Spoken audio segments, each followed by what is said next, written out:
காந்தார படம் national award கிடைக்க நிறைய சான்ஸ் இருக்கு. முன்னே வந்துச்சு இல்லையா காந்தாரம், அந்த அளவுக்கு பிரம்மாண்டமா கிடையாது. படம் ஃபர்ஸ்ட் பார்ட்டோட செகண்ட் பார்ட் ரொம்ப பெட்டரா இருக்கு. பட் இது வந்து நல்லா இருந்துச்சு. டெஃபினட்டா ஹீரோயின் ஆக்டிங் வந்து நம்ம சொல்லலாம். சிறந்த பர்ஃபார்மன்ஸ் சொல்ல ஒரே வார்த்தையில் சரி. படம் இன்டர்வல் வரைக்கும் சுமாராக தான் போகிறது. படம் வந்து எப்படி இருக்குன்னு கேட்டிங்கன்னா, ஃபஸ்ட்டு பார்த்ததுக்கும் செகண்டுக்கும் என்ன வித்தியாசம் கேட்டிங்கன்னா, ஃபஸ்ட்டு பார்த்தது வந்து ஸோ அது வந்து காந்தாரா சாமியோடு நம்ம பார்த்துருப்போம். செகண்டில் தான் இந்த சாமி எப்படி வந்தது அப்படிங்கன்னு சொல்லி ஒரு ரிவீல் கொடுத்துருக்காங்க. சிறந்த பர்ஃபார்மன்ஸ் சொல்ல ஒரே வார்த்தையில் சரி. சுமாராக தான் போகுது. இன்டர்வல் டு எண்டு எக்ஸ்ட்ராடினரியாக இருக்குது. ஸோ இது வந்து சொல்லப்போனால் இதுதான் சாப்டர் 1ன்னு சொல்லலாம். இது சாப்டர் 2 கிடையாது, இதுதான் சாப்டர் 1. எக்ஸ்ட்ராடினரியாக இருக்குது. இந்த படம் முழுக்க கம்ப்ளீட்டில் ஒரு டைரக்டர் எடுத்த படம். இது ஆர்டிஸ்ட்காகன்னு படம் எடுக்கல, இது டோட்டலி ஒரு டைரக்டர் ஃபிலிம். ஃபர்ஸ்ட் பார்ட்டோட செகண்ட் பார்ட் ரொம்ப பெட்டரா இருக்கு அப்படின்னு சொல்லலாம். அந்த ஒரு பிரம்மாண்டத்தை காமிச்சிருக்காங்க. படத்தோட பட்ஜெட் 125 crores தான். அப்படின்னு பார்க்கும்போது இப்போல்லாம் சேலரியே வந்து 100 crores மேலே வாங்குறாங்க நிறைய பேர். ஸோ அந்த 125 crores எப்படி இவ்வளோ பிரம்மாண்டம் காமிக்க முடிஞ்சிச்சுன்னு சொல்லிட்டு ஒரு நிஜமா வியக்கத்தக்கமாக தான் இருக்கு. படம் ரொம்ப பெருசு, ஒரு 2 hours 49 minutes படம். ஸோ அதை மட்டும் கொஞ்சம் சஸ்டெயின் பண்ணிக்கணும், சண்டை போட்டுகிட்டே இருப்பாங்க. மிச்சப்படி வந்து ஒரு எஃபிஷியண்டாக ரொம்பவே நல்லா எடுத்திருக்காரு படம். டெஃபினட்டா ஹீரோயின் ஆக்டிங் வந்து நம்ம சொல்லலாம். ஹீரோயின் பார்த்தீங்கன்னா ஒரு ஜான்ரியில் போயிட்டே இருக்கும். அதுக்கப்புறம் இன்டர்வேஷனுக்கு அப்புறம் ஒரு சின்ன ட்விஸ்ட்னால அந்த ட்விஸ்ட்டை வந்து நான் சொல்ல விரும்புகிறேன். ஸோ எல்லாரும் கண்டிப்பாக அந்த மூவி பார்த்து அந்த ட்விஸ்ட் என்னன்னு தெரிஞ்சுக்கும். ஸோ அந்த ட்விஸ்ட்டுக்கு அப்புறம் மூவி வந்து இன்னும் பயங்கரமாக ஒரு ஃப்ளாவாக வந்து மேலே எதிரும். ஸோ அந்த இடத்துலேருந்து அந்த காந்தாரோட ஃபுல் வைப் நமக்கு வந்து எக்ஸாக்டாக கிடைக்கும். ஸோ எல்லாரும் மஸ்ட் வாட்ச் பண்ணணும். ஸோ அதெல்லாம் ரொம்ப நல்லா பண்ணியிருக்காங்க. இந்த உயிரை கொடுத்து நடிப்புன்னு சொல்லுவாங்கல்ல, அந்த மாதிரி வந்து ரிஷப் வந்து உயிரை கொடுத்து நடிக்கவும் செஞ்சிருக்காரு, படம் எடுத்திருக்காரு, செம்மையா பண்ணியிருக்காரு. நேஷனல் அவார்டு கிடைக்க நிறைய சான்ஸ் இருக்கு. ரொம்ப நல்லா இருக்கு, ரொம்ப நல்லா இருக்கு, ரொம்ப நல்லா இருக்கு. ரொம்ப நல்ல ஆர்ட் டைரக்ஷனு, ரொம்ப நல்ல காஸ்டியூம்ஸு, பிக் ஸ்கிக்ஸ் எல்லாம் ஒரு 1000 பேரை கிட்ட வேலை வாங்கியிருக்காங்க. ஆனால் ரியல் ஸ்டோரின்னு சொல்ல முடியாது. ஏதான ஒரு சின்ன கதை இருக்கலாம், அதை வச்சு அவங்க டெவலப் பண்ணியிருப்பாங்க. ரியல் ஸ்டோரின்னு சொல்ல முடியாது, ஃபிக்ஷன் தான். பர்ஃபார்ம் சூப்பராக பண்ணியிருக்காங்க, சூப்பராக பண்ணியிருக்காங்க. இது ஃபேமிலி ஆடியன்ஸுக்கு ஏற்ற சப்ஜெக்ட்ஸுங்களா? ஃபேமிலி ஆடியன்ஸ்ன்ட்டு இதில் எங்கேயும் போர் அடிக்காது. அதனால யாரானா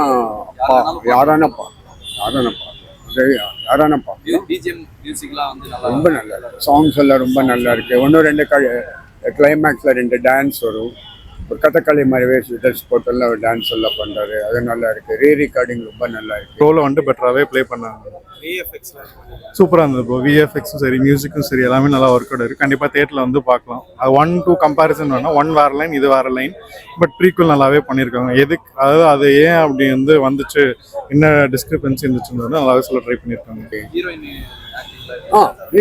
ஹீரோயின் ஒரு 10 சீனோ இதை வர்றாங்க. முக்கியமான சீனில் அவங்க கொடுத்த வேலை அவங்க ரொம்ப நல்லா பண்ணியிருக்காங்க. ஒரு சாமி, இப்போ நம்ம இந்து கடவுளை கும்பிட்றோம்ல, அந்த கடவுள் உள்ளே இறங்கி அதுவே கத்துற மாதிரி இருக்கும்.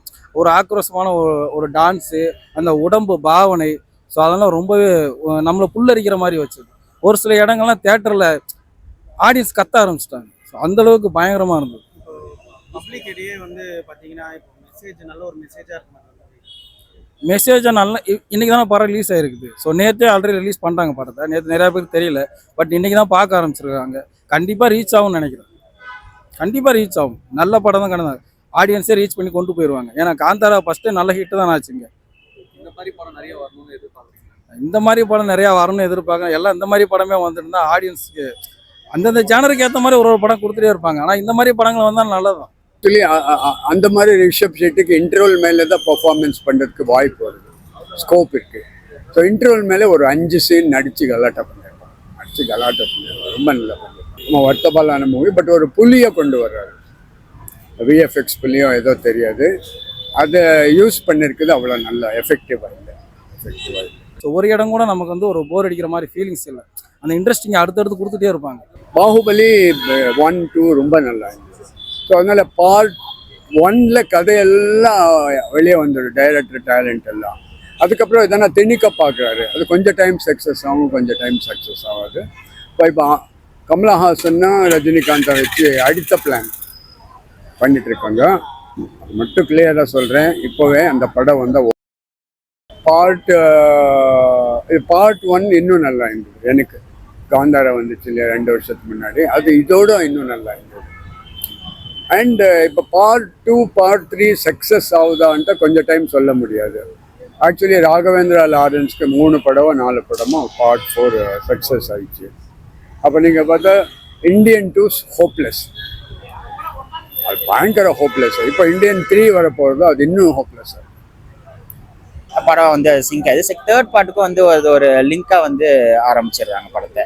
ஸோ ஒரு மியூசிக் வந்து டப்டு வெர்ஷன்னால பாட்டெல்லாம் ரொம்ப அவ்வளோவா எடுப்படாது. பட் பிஜிஎம் வந்து ரொம்பவே நல்லா இருக்கு. அந்த பிஜிஎம் தான் நமக்கு அந்த கூஸ் பம்ப்ஸ் மொமெண்ட் கொடுக்குறது. அந்த அவரோட நடிப்பும் சரியா, பிஜிஎம் சரியா, அந்த கூஸ் பம்ப்ஸ் மொமெண்ட் கொடுக்குது. அது ரொம்பவே நல்லா இருக்குன்னு சொல்லலாம்.